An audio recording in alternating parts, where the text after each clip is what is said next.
अब जो एग्जेम्पशंस कहा था हमने उस एग्जेम्पशन को देखेंगे। नाइट्रोजन जैसे हमने बोरान फैमिली कहा था, थर्ड ईयर ग्रुप एलिमेंट, ये इसका कॉमन ऑक्सीडेशन नंबर था +3। So boron, aluminium, gallium, indium, thorium सारे एलिमेंट्स +3 बताना है, बट +3 नहीं बताएंगे। अब आखिरी एलिमेंट आप बॉटम का एलिमेंट लोगे तो ये सिर्फ +3 छोड़कर +1 ऑक्सीडेशन नंबर ज्यादा बताता है। और अगर आप फोर्थ ईयर ग्रुप एलिमेंट लोगे carbon, silicon, germanium, tin, lead, तो आप लीड का इसका +4 है तो ये भी आपको +4 बताना है, तो +4 नहीं बताएगा।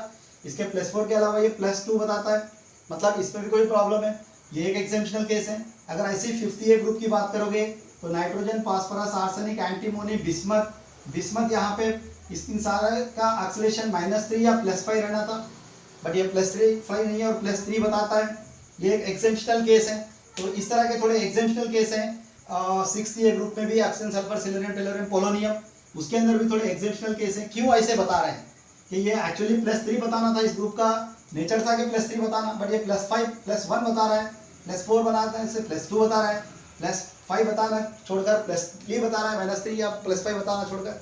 क्यों ऐसे बता रहे हैं? इसका रीजन है इनर्ट पेयर इफेक्ट, इसे कहते हैं हम इनर्ट पेयर इफेक्ट। इसके कारण ये इस तरह का इफेक्ट बता रहा है।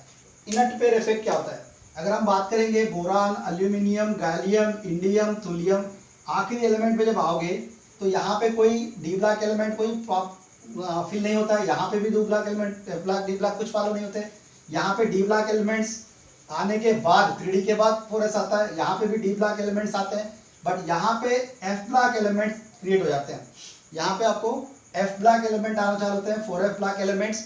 उसके बाद थोरियम आता है, तो 4f इलेक्ट्रॉन, अगर आप 4f इलेक्ट्रॉन के बाद आपको p ब्लॉक एलिमेंट के p1 ज्वाइन हो रहा है, तो 6p1 4f के बाद ज्वाइन हो रहा है 6p1, तो इसमें क्या होगा?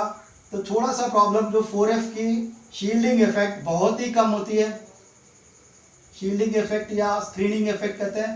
सो poor shielding effect, due to poor shielding effect ये क्या होगा? इलेक्ट्रॉन, इसके 4f इलेक्ट्रॉन्स के बाद p आ रहा है, तो 4f इलेक्ट्रॉन p इलेक्ट्रॉन्स को हमने क्या कहता है, इसका ओवरऑल अगर आप कॉन्फ़िगरेशन लोगे तो 6s2 4f के बाद 4f 14 फिल होने के बाद 6p1 आएगा।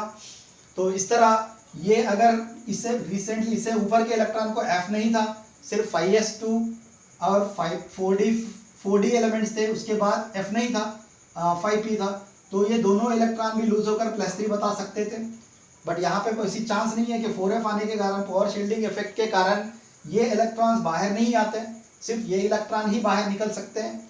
सो इसके 14 इलेक्ट्रॉन्स के शील्डिंग के वजह से, तो ये 6p1 मतलब एक ही इलेक्ट्रॉन लूज कर सकता है, 3 नहीं कर सकता है, इसलिए +3 ऑक्सीडेशन नंबर छोड़कर सिर्फ +1 ही ऑक्सीडेशन नंबर बताता है।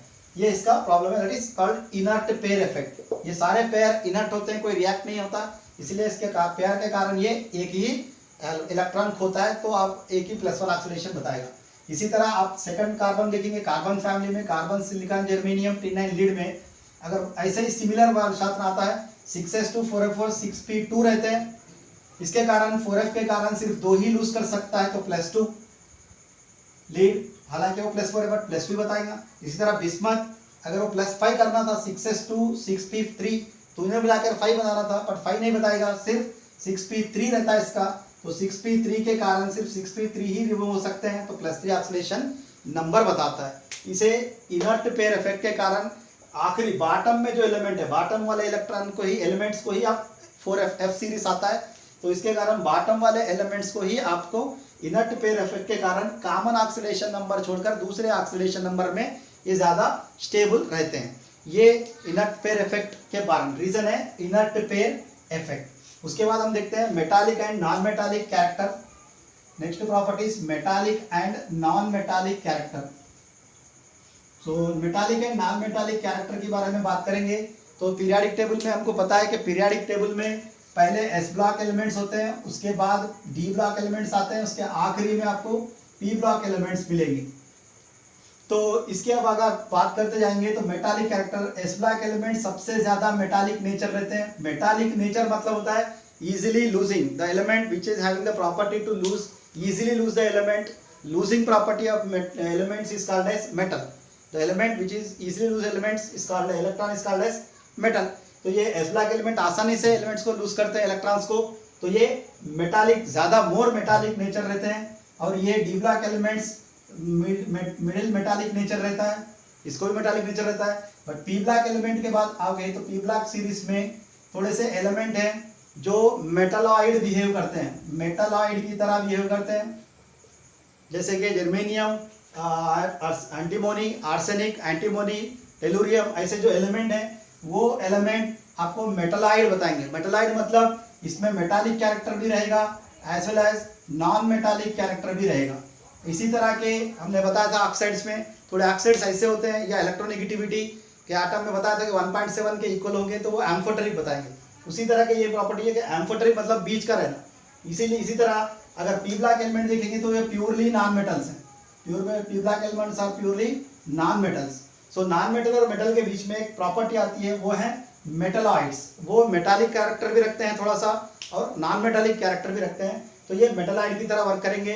तो इसका मतलब ये होगा मेटालिक कैरेक्टर, अगर आप ट्रेंड देखोगे पीरियोडिक टेबल के अंदर metallic character left to right decrease हो रहा है, मेटल जाकर नॉन मेटल हो रहा है, नॉन मेटालिक कैरेक्टर इंक्रीज हो रहा है, metallic character decreases, non metallic character increases. ये है metallic and non metallic character.